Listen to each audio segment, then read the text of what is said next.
Muy buen día, que el Señor les bendiga. Es realmente un placer volver a estar juntos para compartir acerca de la palabra del Señor y poder hablar de lo que Dios tiene para cada una de nuestras vidas.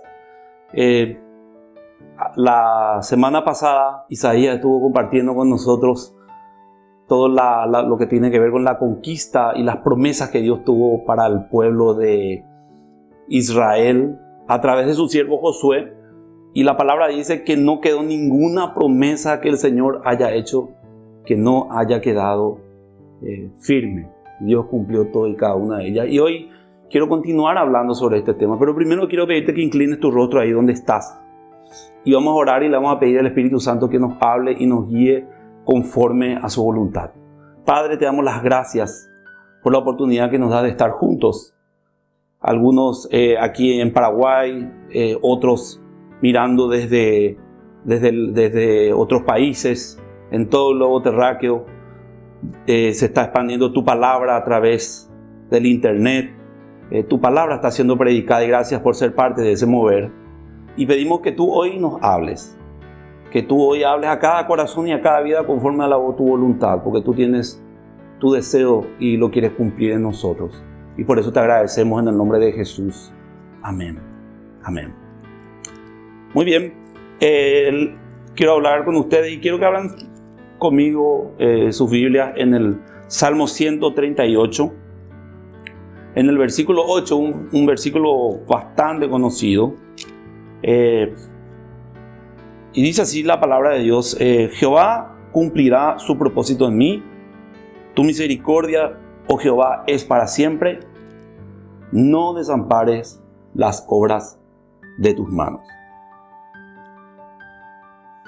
Quiero mirar con ustedes un poquitito todo volver a revisar la historia redentora que vimos en la conquista de Canaán, el cumplimiento de la promesa de Dios para su siervo, primero su siervo Moisés y luego Josué en el proceso de conquista, y tratar de responder algunas preguntas primero que nos resultan un poco perturbadoras con relación a la conquista o la agresión no provocada del pueblo, de un poder extranjero contra las naciones canaanitas. Dios le había prometido a Abraham y le había dicho: esta tierra será tuya. Bueno, entonces el proceso de esa conquista tenía que ver conquistar naciones y pueblos quienes vivían y habitaban en esa tierra. ¿Cómo entonces uno puede justificar algo así hasta el punto de ser una causa por la cual adorar a Dios? Si hoy, a la luz de esta situación o a la luz del contexto actual, Israel hiciera la conquista de Canaán, yo creo que el concierto de las naciones se opondría con todas sus fuerzas. Pero tenemos que tener en cuenta tres elementos fundamentales. Primero es entender la historia redentora desde el Éxodo hasta la encarnación, desde Moisés hasta Jesús. Este es un proceso único. Es el periodo de la voluntad de Dios en que su pueblo se constituya, el pueblo de Israel se constituya en tuviera una forma de nación, tuviera un territorio, se convirtiera en un pueblo, en un reino. Él quería que fuera un cuerpo político y no solamente un cuerpo religioso. De este modo, Dios tipificaba que el territorio al cual ellos tenían que ocupar estaba ocupado en este tiempo por los cananitas. Ahora debiera ser ocupado por el pueblo de Israel a través de la guerra. Entonces de esa manera ellos heredarían la tierra. Entonces cuando esto sucedía, cuando ellos eran una nación, se constituían en nación, esto se aseguraba la prominencia de Dios en el cumplimiento de su plan en ese periodo de la historia, que garantizaba que Dios enseñaría ciertas lecciones a través de su pueblo a todo el mundo. No fue antes de Moisés así, ni después de Jesús. ¿Por qué? Porque Abraham y su descendencia fueron peregrinos extranjeros y exiliados, no tenían una identidad nacional política, y desde Cristo hasta la iglesia, que es el pueblo de Dios, el Israel espiritual, no tiene forma nacional, sino que también como Abraham es descrito como un pueblo de peregrinos y extranjeros que están buscando una nación, una ciudadanía que está en los cielos. Por tanto, ninguna nación hoy puede arrogarse el proceso que Dios hizo con Israel, al cual le dio el poder para poder conquistar unos territorios y presumir ejecutar juicios históricos de Dios. La segunda respuesta, parte de la respuesta, es que como pueblo único de Dios, aquel Israel, las hazañas en sí no eran logros del pueblo, sino eran logros de Dios. Dios era el comandante en jefe. Él daba las órdenes, Él ordenaba lo que tenía que hacerse, Él daba las estrategias, Él decía cómo tenía que hacerse la conquista. Si uno lee el proceso de la conquista, va a leer cómo Dios le dice a Josué: hoy vas a tomar de esta forma, hoy vas a salir, hoy vas a llevar 300 hombres, hoy vas a llevar 200 hombres, hoy vas a poner una emboscada aquí, hoy vas a atacar acá. Dios era el que daba las estrategias. Por lo tanto, Dios cumplía un papel fundamental en el logro de la conquista de la tierra prometida. Por lo tanto, el pueblo no podía decir, ni nadie podía decir, es mi logro. La gloria tenía que ser para el Señor. Cuando ellos actuaban y eran obedientes a la voluntad de Dios, pues se podía concebir a Israel como un arma del Señor, el instrumento mediante el cual lograba sus juicios históricos sobre las naciones. Esto nos lleva a la tercera parte de la respuesta, que es que las destrucciones de las naciones de Canaán no era solamente para hacer un lugar para Israel como pueblo, sino también era un juicio para la maldad de estos pueblos, de estas naciones. Moisés le había advertido a Israel en Deuteronomio capítulo 9, versículos 4 y 5, y le dijo: no pienses en tu corazón cuando Jehová tu Dios los haya echado de delante de ti, diciendo: por mi justicia me ha traído Jehová a poseer esta tierra, pues por la impiedad de estas naciones Jehová las arroja de delante de ti. No por tu justicia ni por la rectitud de tu corazón, entras a poseer la tierra de ellos, sino por la impiedad de estas naciones Jehová tu Dios las arroja de delante de ti, y para confirmar la palabra que Jehová juró a tus padres Abraham, Isaac y Jacob. O sea, esto era parte del plan y de la voluntad de Dios, la destrucción de estas naciones por la maldad que había en esos pueblos y el juicio histórico que Dios debía ejecutar. Ahora, teniendo estas tres observaciones en mente, la promesa de Dios, el proceso que Dios hace para que Israel sea una nación, Dios utilizando a Israel como un arma, y también entendiendo que el Señor está ejecutando unos juicios que son mayores, nos lleva a pensar en algo muy importante que tiene que ver con la condición que Dios tenía para la conquista de Canaán. Entonces, la pregunta que tenemos que hacer es que si dependía o no la conquista de Canaán de la obediencia o no del pueblo de Israel. Y esto está estrechamente vinculado al pacto que Dios tenía con Abraham, al cual Dios le había prometido una nación. Entonces Dios le había prometido una nación, y esta nación sería la nación de Israel que conquistaría todo esto. Parece encajar todo esto al decir que no habría conquista si no hay obediencia. Dios no pelearía en un pueblo que peleara en contra suya. Y vemos, por ejemplo, el juicio que Dios desata sobre Israel cuando cae el pecado de Acán cuando toma el anatema, cuando no obedece el llamado en la conquista de Jericó. Dios le había dicho al pueblo: ustedes no van a tomar nada. Era la primera nación que conquistaban y los despojos tenían que ser entregados, tenía que ser la primicia. Todos los despojos tenían que ser entregados para el Señor. El Señor le dijo: nada de ustedes iban a llevar ahora en esta primera conquista. Las primicias le corresponden al Señor. Siempre lo primero para el Señor.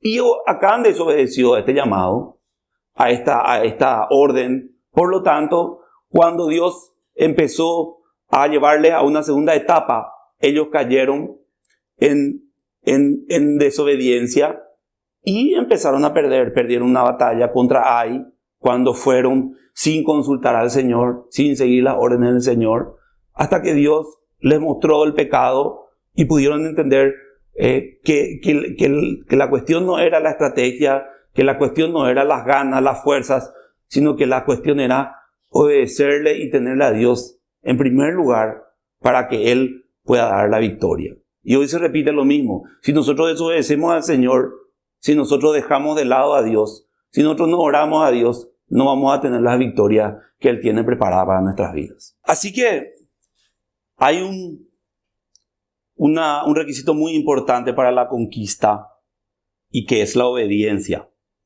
La obediencia del pueblo de Israel era fundamental para conseguir lo que Dios tenía preparado. Pero hay que entender que Dios en su pacto había diseñado que esto se realizara y no era que Josué era el designado para hacerlo. Dios, si es que Josué no obedecía, otro hubiera tomado lugar. Era también una cuestión de obediencia. Josué fue obediente, Josué fue leal, por lo tanto, a él y a su generación le tocó la conquista de la tierra. Por lo tanto, la obediencia define exactamente la bendición que Dios quiere darte. Dios podía haber iniciado con otra generación si es que la cuestión no funcionaba con ellos, pero como ellos habían sido obedientes y habían entendido, Dios hace la obra que tiene que hacer en sus vidas. Así que estaba decretado. Si ustedes miran Génesis 15:16 dice: y en la cuarta generación volverán acá, porque aún no ha llegado a su colmo la maldad del amorreo hasta aquí. Ese era el momento en el cual Dios hizo el pacto con Abraham. Y Dios le había dicho inclusive hasta el tiempo en el cual ellos volverían en ese lugar. ¿Por qué? Porque la maldad aún no había llegado a su lugar. Y esto nos lleva a entender algo muy importante, que yo creo que a veces olvidamos. Y aquí quiero llevar a un punto fundamental. Que Dios tiene un propósito mucho mayor de lo que a veces nosotros pensamos. Que Dios tiene promesas para nuestras vidas. Que Dios tenía una promesa para el pueblo. Pero hay algo más importante que Dios tiene para nuestras vidas, que es un propósito. Por eso es que le leía hoy el Salmo 138. Jehová cumplirá su propósito en mí. Porque todas las promesas del Señor tienen que ver con el propósito y el cumplimiento de Dios en tu vida y en mi vida. Dios no está en el negocio simplemente de cumplir promesas. Porque si no, estaríamos teniendo a Dios como el genio de la lámpara de Aladino. Que le pedimos a Dios: bueno, Dios, tenés que, porque vos me prometiste, me diste esta promesa, o me prometiste esto, se tiene que cumplir. Dios no está en el negocio del cumplimiento de las promesas. Dios está en el negocio de cumplir propósitos en nuestra vida. De allí que yo quiero que entiendas que la obediencia es fundamental para que Dios pueda cumplir lo que Él tiene para tu vida. Dios puede usar sus promesas, Dios puede usar todo lo que ha preparado para tu vida, puede ir cumpliéndolo, pero porque Él tiene un destino para ti. Y la palabra de Dios dice que los planes, los propósitos que Dios tiene, lo dice en Jeremías 29:11, son propósitos de bien y no de mal, para cumplir el plan, la bendición que Él tiene. Jehová cumplirá su propósito en mí. No es Jehová cumplirá sus promesas o Jehová me dará lo que yo le pedí. No, Jehová cumplirá su propósito. Detrás de la conquista y de la promesa al pueblo de Israel había un llamado mucho mayor. Era no solamente constituir una nación, era ejecutar un juicio.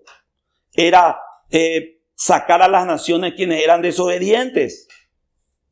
Detrás de toda promesa, detrás de todo esto hay un proceso que Dios va cumpliendo en nuestras vidas. Por eso es que muchas veces toma tiempo que Dios cumpla sus promesas. ¿Por qué toma tiempo? A veces pensamos que Dios se olvida de nosotros. A veces pensamos que Dios no se acuerda lo que está pasando. Si miramos la vida de tantos héroes de la fe, si miramos la vida de Abraham, a los 90 años recién él pudo tener la promesa, ya cuando no podía tener hijos. Su esposa ya era una mujer con edad avanzada, naturalmente no podía tener, sin embargo Dios cumplió. Vemos lo mismo en José. José, Dios le había dado un sueño y después de mucho tiempo, se cree más o menos 13 a 15 años, Dios cumplió el sueño en su vida, pero el sueño y el cumplimiento de su promesa en la vida era para salvar una nación. No era solamente que él sea un gobernador o que sus hermanos se inclinen ante él, sino era la razón para la cual un pueblo pueda ser salvado. Dios también hizo lo mismo con Daniel, con Abraham, con Moisés. Moisés tuvo que esperar 40 años para que Dios cumpla su propósito en su vida. Lo tuvo que convertir en un pastor de ovejas después de haber sido un príncipe de Egipto, para que él pueda entender que el llamado no era ser un salvador simplemente de una nación, sino que se pueda cumplir el pacto que Dios había hecho con un antepasado suyo. Y si miramos la historia y vemos todo el proceso de ellos, vemos cómo Dios fue preparando la vida de cada uno de ellos. Porque Dios, repito, no está en el negocio de cumplirte promesas. Dios está en el propósito de cumplir un destino para su pueblo. Por eso que muchas veces nos frustramos y la capacidad de frustración que tenemos es pequeña, es corta.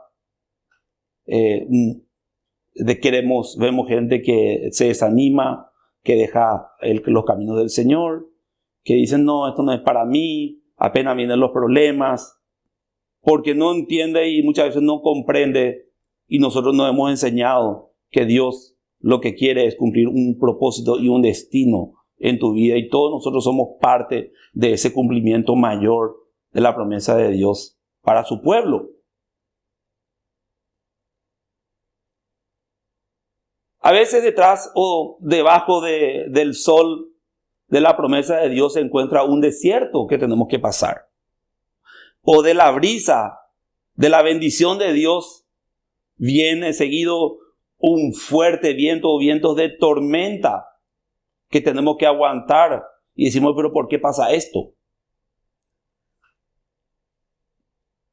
Cuando hay una lluvia de bendición, una lloviznita de bendición, luego de eso vienen lluvias tormentosas que hacen tambalear nuestra barca, hacen tambalear nuestras vidas y no sabemos por qué es. Eso es porque Dios está en el proceso de conformar tu vida y mi vida a su imagen. Dios está en ese proceso de conformar tu vida y mi vida a la imagen de Él. Es por eso que Él tiene que cumplir promesas. Es por eso que Él tiene que realizar todo lo que tiene que hacer para que eso pueda significar en nosotros un mayor entendimiento de lo que Él quiere o de lo que Él tiene para nosotros. Por eso que hoy quiero invitarte y llamarte a que puedas mirar las promesas de Dios de una manera diferente y que puedas entender. Mucha gente dice, bueno, depende de su visión, dice, bueno, el propósito de Dios es que se predique el evangelio a todas las naciones. El propósito de Dios es que tengamos comunión con Él. El propósito de Dios es que nadie perezca y todos lleguen al arrepentimiento. Depende del enfoque de cada uno y todo es cierto, todo está en la palabra. Todo está en la palabra. Capaz que todo ese conjunto de cosas tengan que ver con conformar la imagen de Cristo en nosotros. Por eso es que el apóstol decía en Filipenses 1:6, el que comenzó la buena obra la va a terminar o la va a concluir hasta el día de Jesucristo. Porque hay un estado al cual tenemos que llegar algún día, que es la imagen de Cristo, la estatura del varón perfecto, como dice la palabra.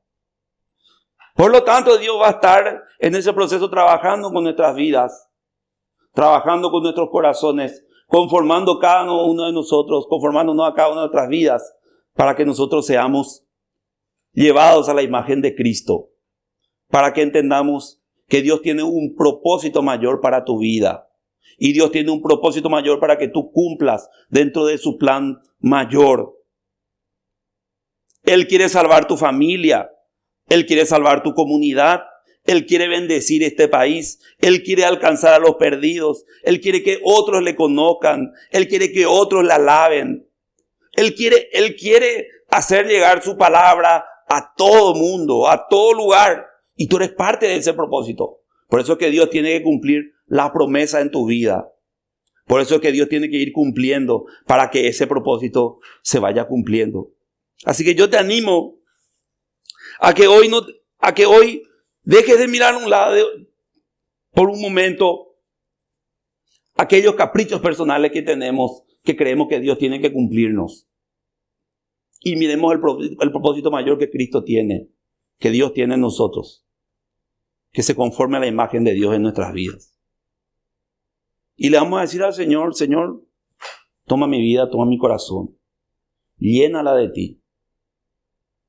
Y quiero no solamente esperar lo que tú tienes prometido para mi vida, sino quiero que tú me ayudes a vivir como tú quieres que yo viva.